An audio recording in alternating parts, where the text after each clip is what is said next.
hope you are doing well. ஒரு 1 மந்த்துக்கு அப்புறம் உங்களை நான் இந்த வீடியோவில் பார்க்குறேன்னு நினைக்கிறேன்.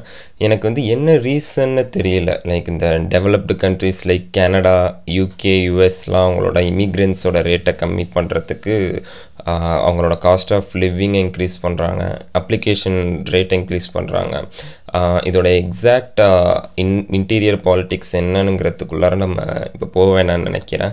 I've just found out some of the possible way to apply for the temporary visa. ஏன் அப்படின்னா இந்த ரீசெண்ட் டேஸில் நான் காண்டாக்ட் பண்ணுறவங்க எல்லோரும் மேக்ஸிமம் பர்மனண்ட் ஜாப் வேணும், பர்மனண்ட் விசாக்கான ஒரு அப்ளிகேஷன் வேணுங்கிற மாதிரி கேட்கல. எல்லாருமே டெம்ப்ரவரி ஒர்க்கிங்க்கான ஒரு சொல்யூஷன் தான் கேட்குறாங்க. ஸோ அப்படி ரீசெண்ட் டேஸில் இன்சர்ச் டைமில் நான் தேடின ஒரு விஷயம் தான் ஆக்சுவலி இந்த எக்ஸ்சேஞ்ச் விசா. இது வந்து மோஸ்ட் அண்டர் ரேட்டட்னு எனக்கு தோணுது.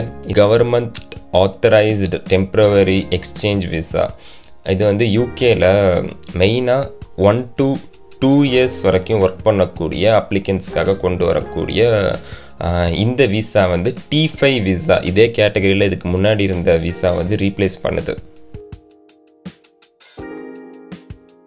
This visa is not only for temporary workers. If you are a student trying to apply for an internship in UK, at the same time if you are trying to apply for a fully funded research program or a internship that contains a research kind of field அப்படின்னா இதை நீங்கள் apply பண்ணுறதுக்கான எல்லா possible வேஸும் உங்ககிட்ட இருக்குது. மெயினான கேட்டகரியே அதை தான். இந்த டெம்ப்ரவரி ஒர்க்கிங்கிறத தாண்டி ரிசர்ச்சில் உள்ளவங்களும் சரி, இல்லை இன்டர்ன்ஷிப்பில் உள்ள வரவங்களும் சரி, அவங்களும் எடுத்துக்கணுங்கிறது தான் இந்த விசாவோட policy. This visa application will cost you around 298 euros. அதாவது நம்ம இந்தியன் கரன்சியில் கன்வெர்ட் பண்ணுறப்போ 25,000 26,000 உங்களுக்கு தாராளமாக வரும். அதுவும் உங்களோட செப்பரேட் ஃபேமிலி மெம்பர்ஸே நீங்கள் கூட கூட்டிகிட்டு போகணும் அப்படின்னா அவங்களுக்கு தனித்தனியாக இந்த அமௌண்ட் கொடுத்து நீங்கள் அப்ளை பண்ணணுங்கிறதையும் கொஞ்சம் ஞாபகம் வச்சுக்கோங்க. அப்ரெண்டிஸ்ஷிப் மூலியமாக உள்ளே போகிறீங்க இந்த விசா வச்சு அப்படின்னா உங்களோட ஃபஸ்ட் இயரில் மினிமம் நீங்கள் 5.28 euros வந்து நீங்கள் வச்சுருக்கணும். அது வந்து இங்கே 2023 அப்படி வச்சுருந்தாங்க. 2024 ஏப்ரலில் வந்து அரௌண்ட் 6.40 euros வச்சுருக்காங்க. அண்ட் அதை தாண்டி நீங்கள் நெக்ஸ்ட் இயர் போகிறீங்க at the end of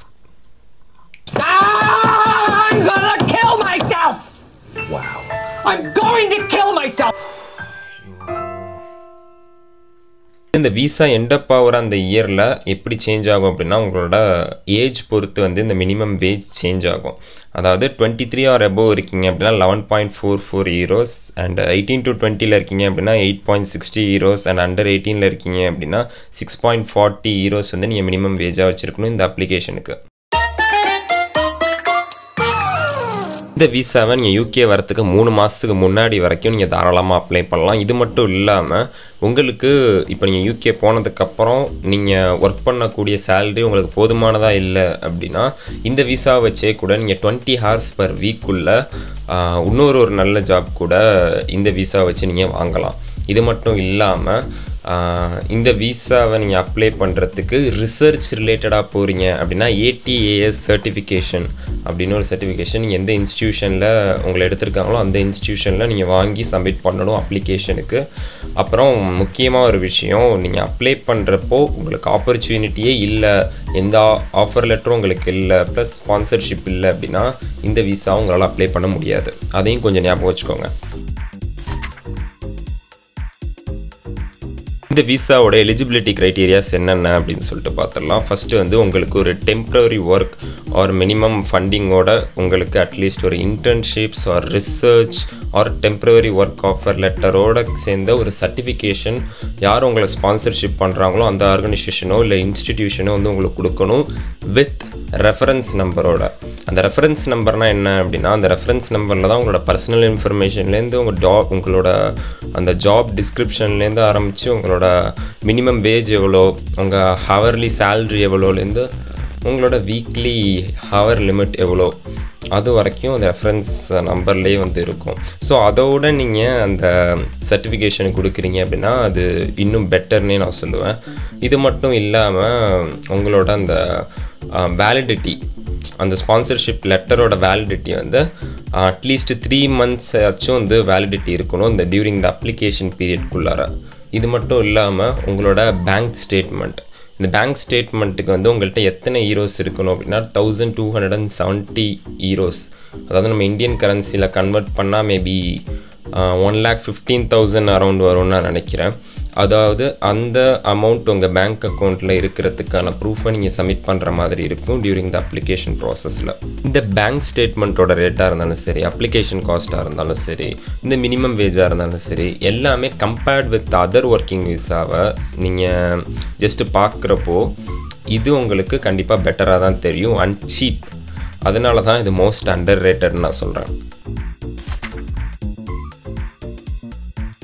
so என்னென்ன டாக்குமெண்ட்ஸ் நம்ம அப்ளிகேஷன் ப்ராசஸில் ப்ரொவைட் பண்ணணும் அப்படிங்கிறத நான் நோட்ஸ் எடுத்து வச்சுருக்கேன். ஃபஸ்ட்டு வந்து நம்மளோட COS, அதாவது certificate of sponsorship with reference number. நான் முன்னாடியே சொன்னது தான், உங்கள் ரெஃபரன்ஸ் நம்பரோட உங்கள் இன்ஃபோ இருக்கிற மாதிரி உள்ள ஒரு சர்டிஃபிகேஷனை நீங்கள் உங்கள் இன்ஸ்டியூஷன்லேயோ இல்லை அந்த ஆர்கனைசேஷன்லேயோ கேட்டு வாங்கக்கூடியது உங்களுடைய தலையாய கடமை.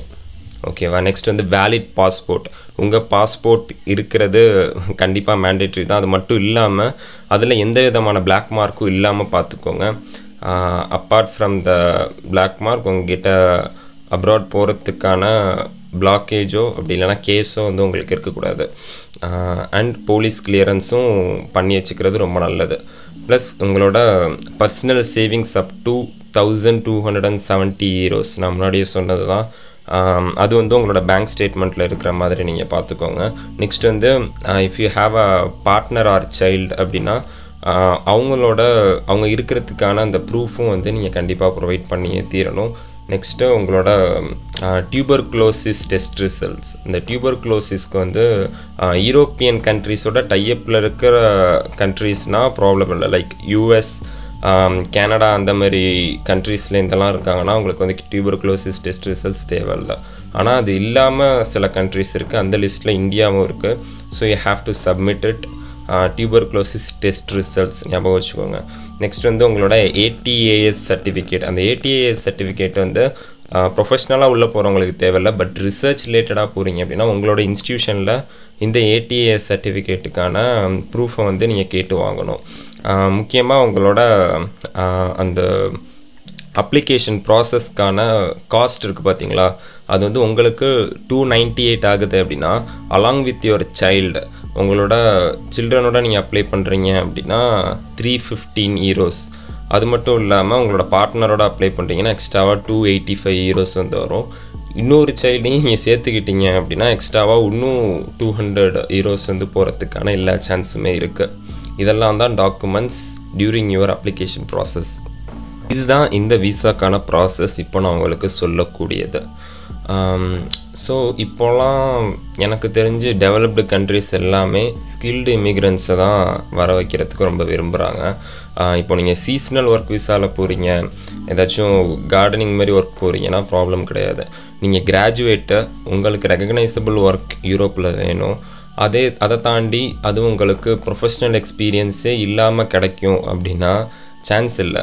அதனால் தயவு செஞ்சு உங்களோட ரெஸ்யூமில் இன்னும் இந்த marital status, date of birth, father's name, mother's நேம்லாம் போட்டு பயோடேட்டா ஃபில் பண்ணுறவங்களா இருந்தீங்க அப்படின்னா தயவு செஞ்சு அதை கொஞ்சம் தூக்கிட்டு ப்ரொஃபஷனல் எக்ஸ்பீரியன்ஸை கெயின் பண்ணி அதை உங்களோட ரெஸ்யூமில் சேர்க்கறதுக்கான பாசிபிலிட்டியை கொஞ்சம் பாருங்கள். ஏன்னா அதுதான் கண்டிப்பாக உங்களுக்கு ஹெல்ப் பண்ணணும்னு எனக்கு தோணுது. யூகேவாக இருந்தாலும் சரி, இல்லை அதர் யூரோப்பியன் கண்ட்ரீஸாக இருந்தாலும் சரி, உங்களுக்கு அப்ளை பண்ணுறதுக்கோ இல்லை ஜாப் தேடுறதுக்கோ கரெக்டான சோர்ஸ் இல்லை, இன்டர்நெட்டில் கிடைக்கல அப்படின்னு நீங்கள் ஃபீல் பண்ணிங்கன்னா எனக்கு கொஞ்சம் டைம் கொடுத்துட்டு கீழே கமெண்ட் பண்ணுங்கள். நான் அதுக்கான இன்னொரு டீட்டெயில்டு வீடியோ அப்கமிங் டேஸில் அப்லோட் பண்ணுறேன்.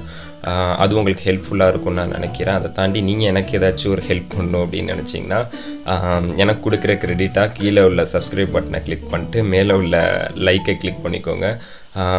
So that's all. Good luck and bye.